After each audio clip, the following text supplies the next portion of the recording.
strength. That's what our young people, you didn't realize you were doing this yesterday. We were worshiping the Lord. Yes. Every time you dipped a strawberry.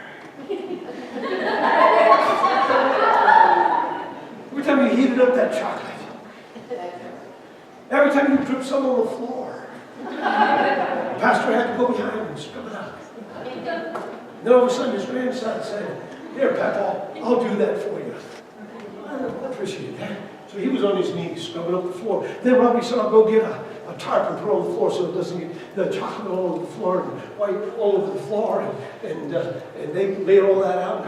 You know what you guys were doing? You were worshiping the Lord with all of your strength. From about, 10 o'clock, 10:30, 11 o'clock was when they started. And they were here 6 o'clock last night, 5 o'clock, 5:30, 5 or so. They didn't get home till about 6. By the time they got them out of here, they had something to live. And I never, just like Tisha said, never heard a grumble or complaint. They were laughing. And every once in a while I called Justin. I caught him a couple of times. It was, I think he ate too many strawberries or something. He was sitting on the chair. He was out.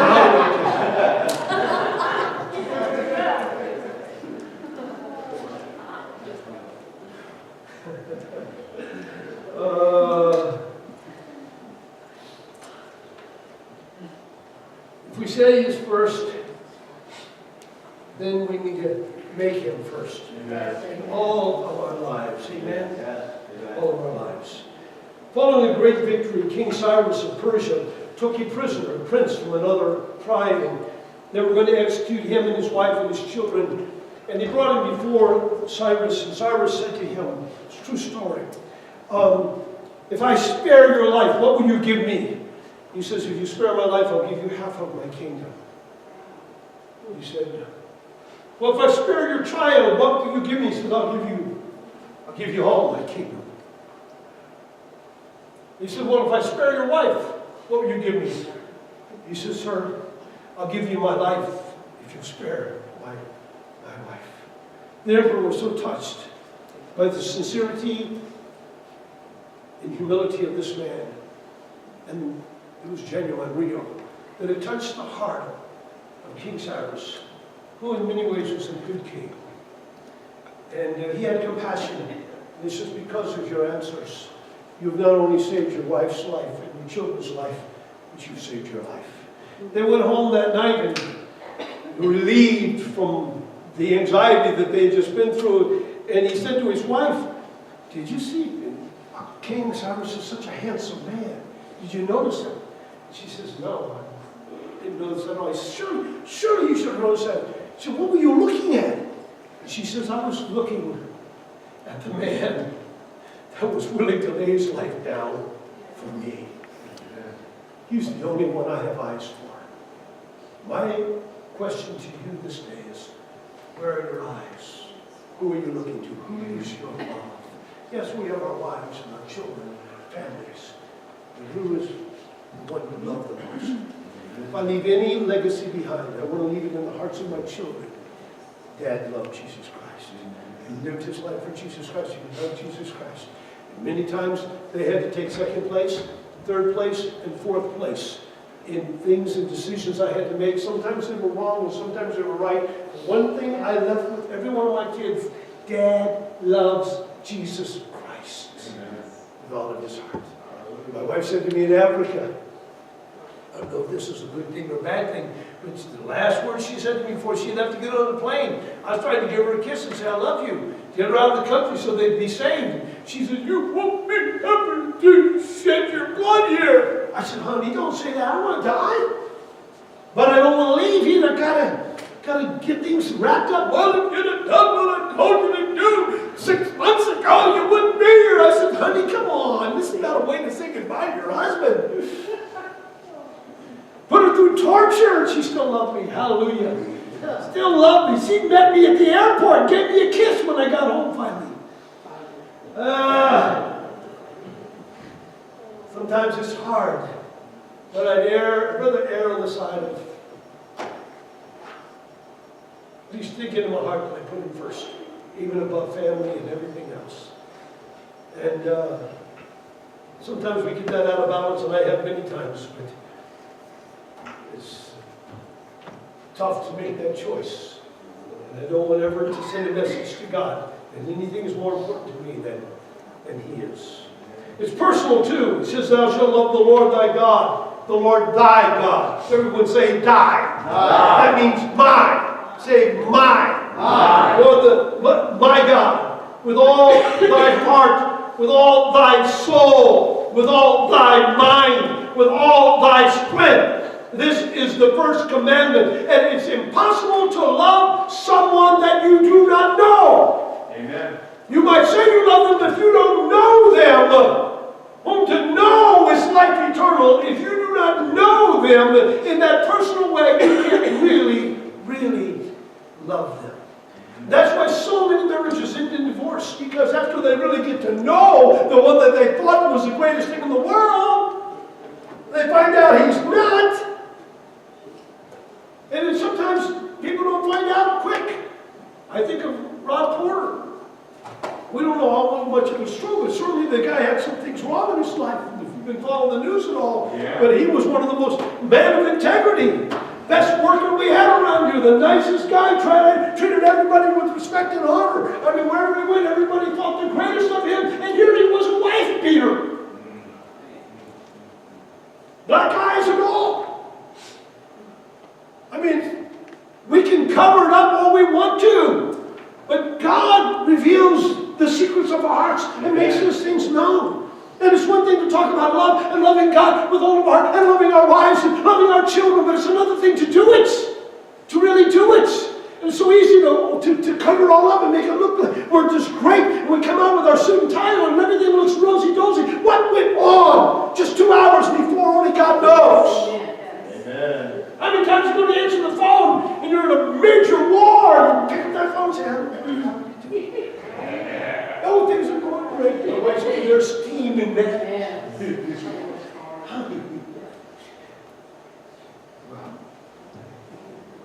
And the reason I know,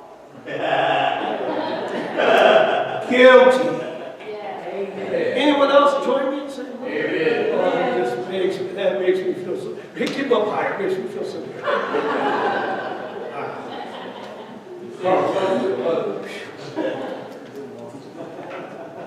Then there's the secondary commandments.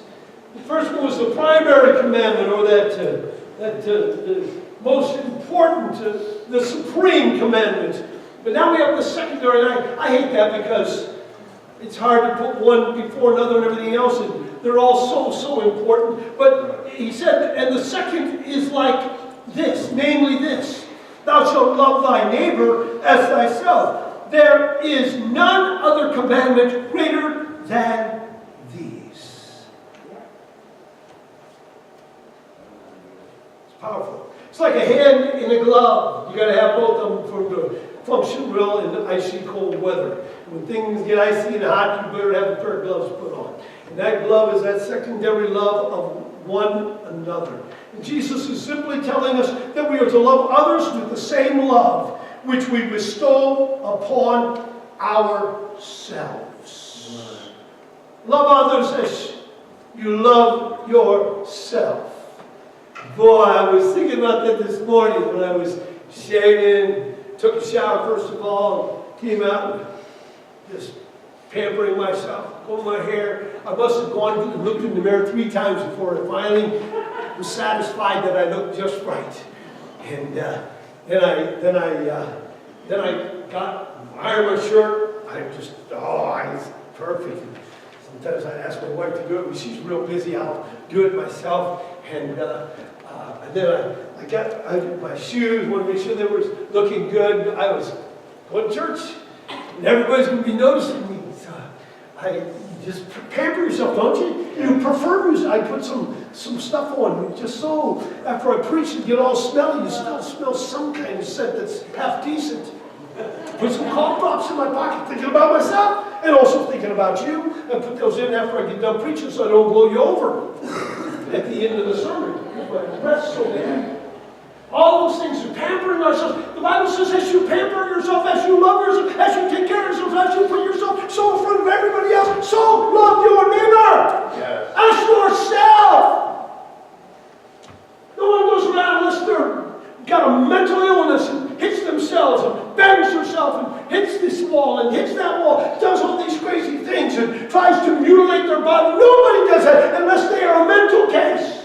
Amen. The same is true in this world. If we really love our brothers and sisters, we are not going to hurt them. We are not going to harm them. We're not going to disgrace them. Right. We're not going to put them down. We're always going to pull them up in every way. And this is what the Bible has to say. This is how important it was. So much in the Bible about this. And it says this in 1 John 4:20. If a man will say, I love God, and he hates his brother, he is a liar. Right. He is a liar. This is God saying this. For he that loveth not his brother, whom he hath seen, how can he love God, whom he hath not seen? And this commandment have we from him, that he who loveth God, love his brother also. Yes. Philippians 2:2 says this, also, fulfill ye my joy, that ye be like-minded, having the same love, being of one accord, of one mind, let nothing be done through strife or vainglory, but in lowliness of mind, let each esteem other better than themselves. Look not every man on his own things, but every man also on the things of others. Isn't that beautiful?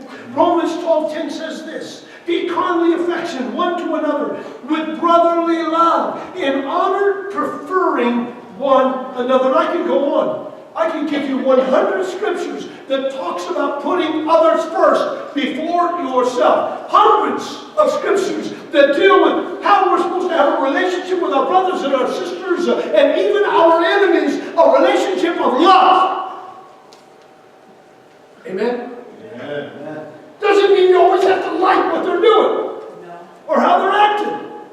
That's what they said in the wedding ceremony. I think it was Rachel that she read the ceremony to her vows to David. She says, and I promise to always love you, even though sometimes I might not like you. And I thought, ooh, that's a good vow. Good.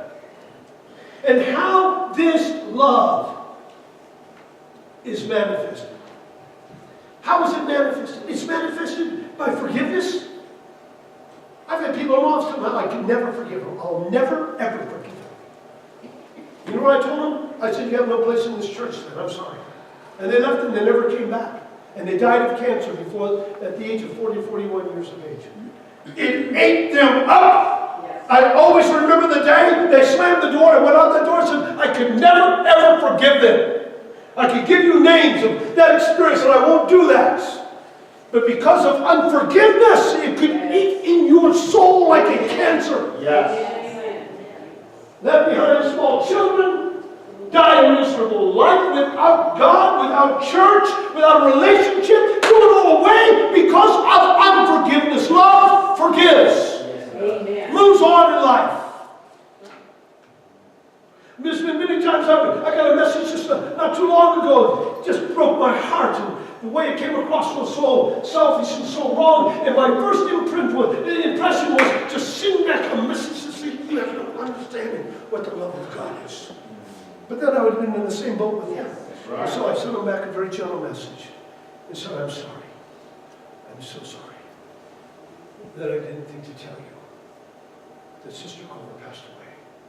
Could you ever forgive me? And could you ever believe that I would never do that on purpose? And it breaks my heart that you would think that I would do that on purpose. Could you find it, please, to forgive me? I still have the text on my phone. And I waited for 2 days, no response.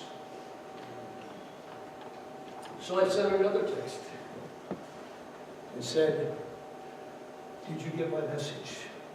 It came from my heart. I'm still grieving over this. My heart breaks that you would think that I would ever do this on purpose. There was a lot going on that week, and a lot of people we didn't contact. And I want you to forgive me. Please forgive me. Please. From my heart. And then, the next day I got a beautiful text. I wept when I got it. I wept. Such a beautiful text from them. And it was healed. It was healed. They had a broken heart. I had a broken heart. And love prevailed. God help us. There's been times I've responded the wrong way. Yes. Just in the heat of anger. That's why the Bible says, be slow to speak. Slow to anger. Be quick to love. Okay? Quick to listen. Quick to try and feel the pain or the hurt that's coming from the person that's talking to you. They've been genuinely offended or hurt. Whether it's right or wrong, it doesn't matter. It doesn't matter. It's very tender what you did to me today. I appreciate that, brother. Even though it went right over my head when it all happened. Just tender to be quick to say, please forgive me. Might not even be needed, but I'm telling you, clear your own conscience. Make sure you're living a life of love. Preferring others more than yourself. This is what the Bible teaches is required of God. This is the second great commandment. Hallelujah. In English language, we always refer to ourselves as in the English language, we say I am, and that's called the first person. I am, first person. We love the first person. I am this, I am that. I. Everybody say I. I. Now say stink. Stink. Okay. And if I'm speaking to you, I might say you are. And that is the second person. See who's first? And then if I say he did this, that is the third person. Okay? And so you have all these different ways of doing it. But in the Hebrew, I love how the Hebrew is. I didn't know this. I just learned this. In the Hebrew, it's just the opposite. The first person says, he is. The second person says, you are. And the third person says, I am. And so God tried to get across the message to the Hebrews, his people, the chosen one. It's not you first, it's the others first. And this is the way you have joy, this is the way you have peace, this is the way you have love. Put Jesus first, then put others second, and then put yourself last. And I'm telling you, you're going to find out what real love is, what real joy is. It comes through that kind of understanding of God's holy truth. Amen? Genuine love. It's always sacrificial. It always puts others above yourself. Right. In every way. And then you have the specifics of these commandments. Jesus said, thou shalt love the Lord thy God with all thy heart, with all thy soul, with all thy mind. And thou shalt love thy neighbor as thyself. Twice he uses this word love. Now, he could have used 4 different Greek words at that time, and it would have carried a lot different meaning. He could have used the word eros, which was a Greek word. It never found in the Bible because it meant a sensual, selfish, very lustful type of love. And he could have used, though, the word filial, which is a brotherly love. It's a love for your brother. And it's used several times in the New Testament where it talks about filial love, having love one for another. And sometimes it's filial, sometimes it's the more higher love. And then they have what they call a stoic love, and that is the love of things. So lower than filial, but better than the eros type of love, which is all self-centered and very evil. It's a little Cupid with his arrow. That's the eros love, and that's what goes on behind the thoughts of Valentine's. It's very, very selfish and self-centered. But then Jesus used that unique word. We all know it. It's called agape. That selfless, sacrificial, wonderful love that we have, and our love for Christ should be seen just like his love for us. God says that God showed us his love in the while we were yet sinners. Christ died for us, and we should have a love for God that is seen by everyone around us. Amen. And this is what the Bible says in John chapter 14, verse 21. Jesus, these are his words. He says, he that hath my commandments and keepeth them, he it is that loveth me. And he that loveth me shall be loved of my Father. And I will love him, and I will manifest myself to him. Every time he's using this word, agape, agape, agape. The love of God. Judas saith unto him, not Iscariot, who was going to can't think of the word. Betray. Thank you. How is it that thou wilt manifest thyself unto us and not unto the world? And Jesus answered and said unto him, if a man love me, he will keep my words, and my Father will love him. And he will come unto me, unto him, and make our abode with him. He that loveth me not, keepeth not my sayings. And the word which ye hear is not mine, but the Father which sent me.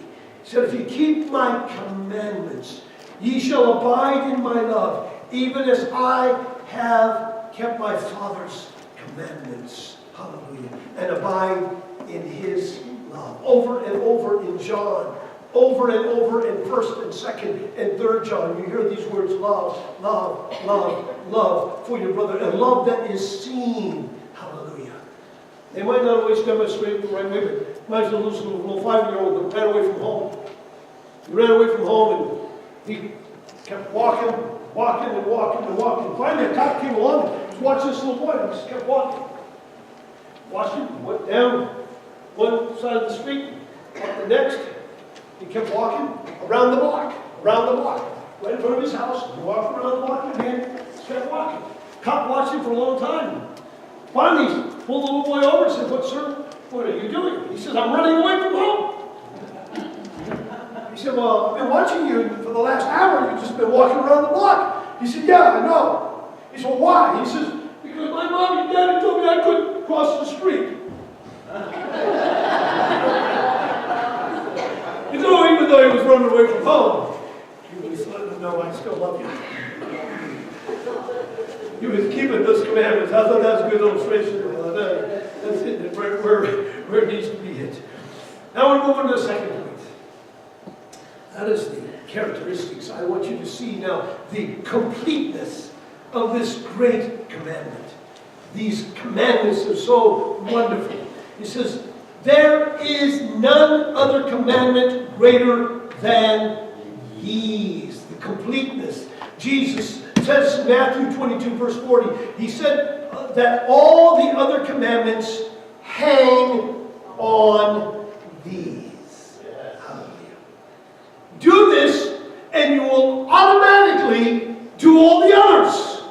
All the 1,600 and some others, 600 some others, 613, I think. All the commandments of love. If you just learn to love God and love others, you have completed it all. It's called the law of love. And when our love is a love that loves God and others, I'm telling you, there's no law against that. I mean, this is the fullness of all and all in Christ Jesus. Jesus was saying, this is all we need. Do this and you will be complete. And you will fulfill all the laws of God. Amen. Amen? Amen. Remember the rich man came to Jesus, young ruler, and said, Lord, I've kept all your commandments, and told him that I've never committed adultery, I've never done this, I've never done that. And just laid it all out there. Jesus said, well, go and sell all that you have and come and follow me. And he was discouraged and got defeated and went away sad. The Bible says, what was Jesus testing him? I want to test and see if you really love God. Amen. Over and over again, that was the test. That's your test. That's my test. How much do we love? Are we completed in Him? Is everything in our life centered on Him? Is He everything, all in all to us? That's what it means by being complete. And I'll tell you, you will never understand that until you walk in love and get to know Him, and to know His life eternal. My son says to me, he said, Dad, you have a phrase you always use. He says, oh, you use it hundreds of times. In almost every sermon, I put it in there somewhere. He says, do you know what it is? And I said, that you might know Him. Yeah, just said it. Whom to know is life eternal. Whom to know, that you might know Him. Whom to know is life eternal. And to me, maybe they're going to put that on my tombstone, I don't know. Now that we find out what that stuff costs, I just told him to cremate my body and stick me in a nice little pot. Put me on the mantle and look at me every day. Hallelujah. And then maybe you can put on whom to know. You might know that you have eternal life. Then I want you to look at last in closing, the cost. Verses 32 and 33 and 34. Don't think that this is not going to cost you something. The scribe said unto him, Well, master, thou hast said the truth. For there is one God, and there is none other but He. And to love Him with all the heart, with all the understanding, with all the soul, with all the strength, and to love his neighbor as himself is more than all whole burnt offerings and sacrifices. What he was saying, Lord, you summed it all.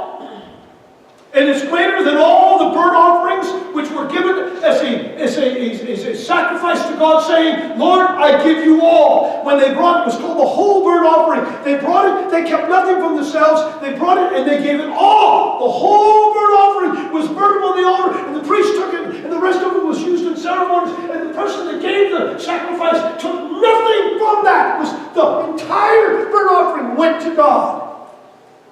What he was saying was, Master, you're true. This is true.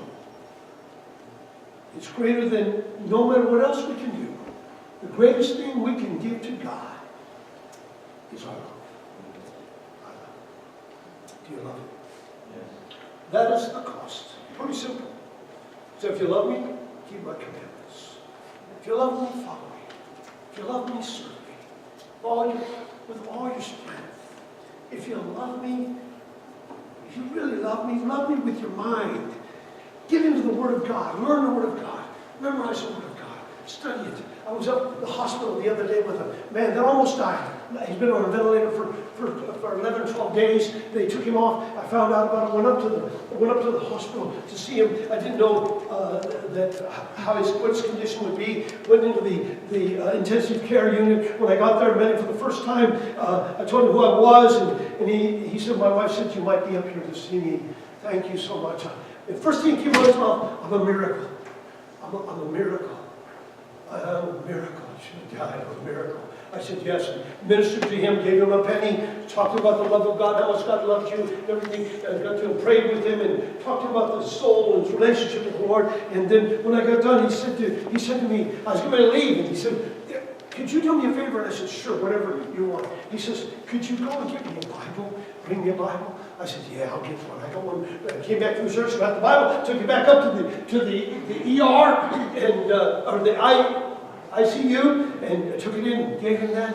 We prayed again, showed him the scriptures and where to begin and where to read at. And I was really touched by that. You know, that let me know that he was thinking about his soul. You really love the Lord. You really love Him. You're going to love His Word. You're going to love His people. You're going to love His house. You're going to be here when no one else is here. Amen? You are. You love Him. You're going to be here when you're bone tired, aren't you, Alan? You're bone tired. You've been up almost all night long, working 2 jobs. You're here. Yeah, I feel sorry for you. That's why I'm coming over here. Make sure you stay awake, because I'm going to say something nice about you right now. I want you to make sure you hear it. Struggling. Some don't sleep through the night. Come to church in pain. George is fighting for his life. Others struggling. I remember Judy and Louise are not here because the doctor told them they couldn't be here. Stay out of don't fall at all. If she does anything, that's the only reason they're not here. They'd be here. I know them. They're crazy. They're gonna come out of this all. They have a little bit of strength to get out. They're gonna be out of here. I've seen it over. I've seen Brenda walk in. She could hardly walk. I've seen Mike coming here was so weak. Preach couldn't even get to his message was so weak. I even told him before. I said, Mike, if you're not able, let me know. I prepared, but I would love for you to preach. I really would. He said, I'll give you the best shot I have. We got up here, and God just blessed. God moved and anointed. We were weak. We were strong, and I love that kind of testimony. It leaves with something in our heart. Lets me know you love God. You love God more than your own strength, more than your own life, more than your own health, more than anything else. It doesn't matter. I love God. Yes. And when you live your life like that, there is a joy, there is a peace There is a confidence. You can face every life situation knowing that He is there with you. I love Him. I love Him, Jerry, because He first loved me. Lord. And I will always love Him to the day I die.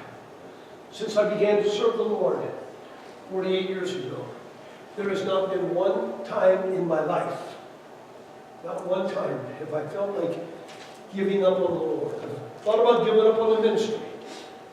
And I felt like a failure. I felt like I failed my wife. I failed my kids many times. Many times. I had to plow through all of that. But never once is it ever, that I can ever think of, have I ever thought that God had given up on me. And I don't think that there's ever a time in 48 years that I have given up on God. Never. And I hope and pray to my dying breath, I can say it as well with my soul. I love you with all my heart, with all my soul, with all my mind, with all my strength. And Lord, I've tried, really tried to love others as I love myself. And I've been blessed. I have really, really been blessed. Because the way of the blessed is the way of love. Lord, take these words, plant them deep in our hearts. Lord, that we, when we leave here today, will be able to say, I love you. I love you. I really love you. With every head bowed, every eye closed. Jesus showed His love to us that while we were yet sinners, He died for us. If you're here this morning and you've never said, Lord, I accept you as my Savior and the Lord of my life, and I want to love you with all my heart, with all my soul. I want to love you with all my mind. I want to love you with all my strength. I really want to love you. From this day on, I want to love you. Not just go to church, not just make a profession, but Lord, I want to possess you in my life, to be the love of my life. Would you pray for me, Brother Roy, that God would become the love of my life? Would there be a hand that would say, pray for me? Pray for me. I want Jesus to be number one, number one, number one. Yes. Will there be others?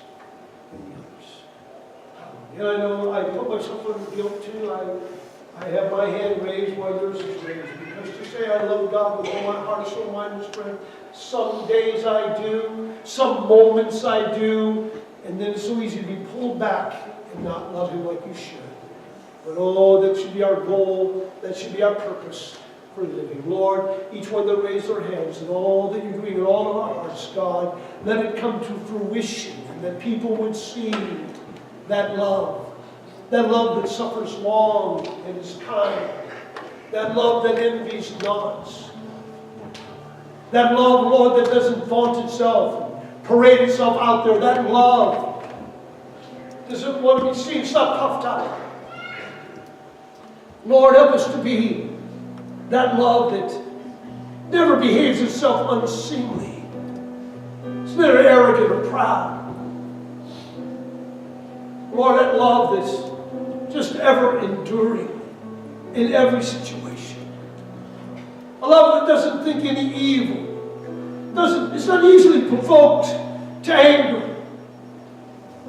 That love that bears all things, believes all things, hopes all things, endures all things. A love that never fails. Oh Lord, let that love, the love of God, fill our hearts, our souls, our minds, our very strength of being.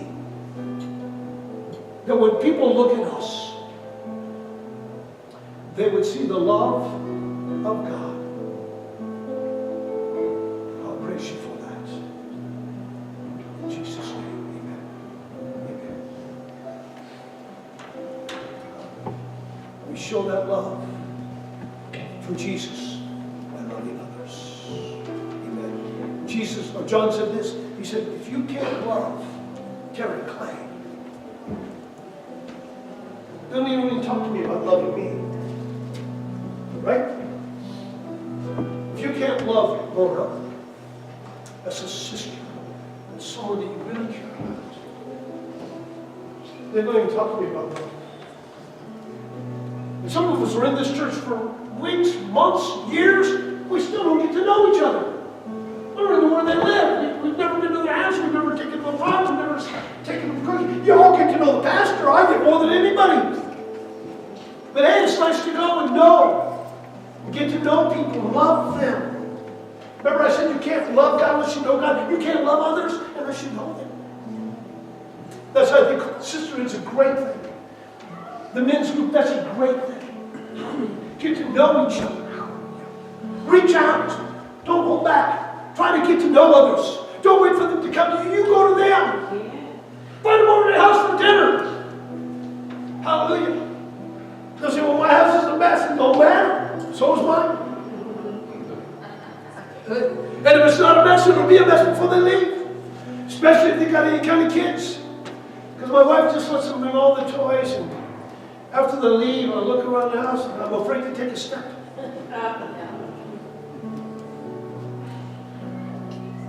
Loving others like Christ loved us. Whatever the Lord tells you to do, do it. Let's let love fill this place. Amen. Let's all stand. Just your singers.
It's in the phone book or in the directory. Get on there and call Dawn. Call Bina. Call Bina and just let her know you're praying for them. Wouldn't that be sweet to do something like that? You don't get to know them a little bit better. I love Dawn. And I don't we went into the history of that. Judy and Weaves, I know many know them, taking food, done some kind of things, but a phone call, a little card means so much. So much. And reach out to, I think, Brenda and Sarita. They told us going to be here Sunday. I know we had the snow and the ice and everything else on all, but they've come a long ways over there.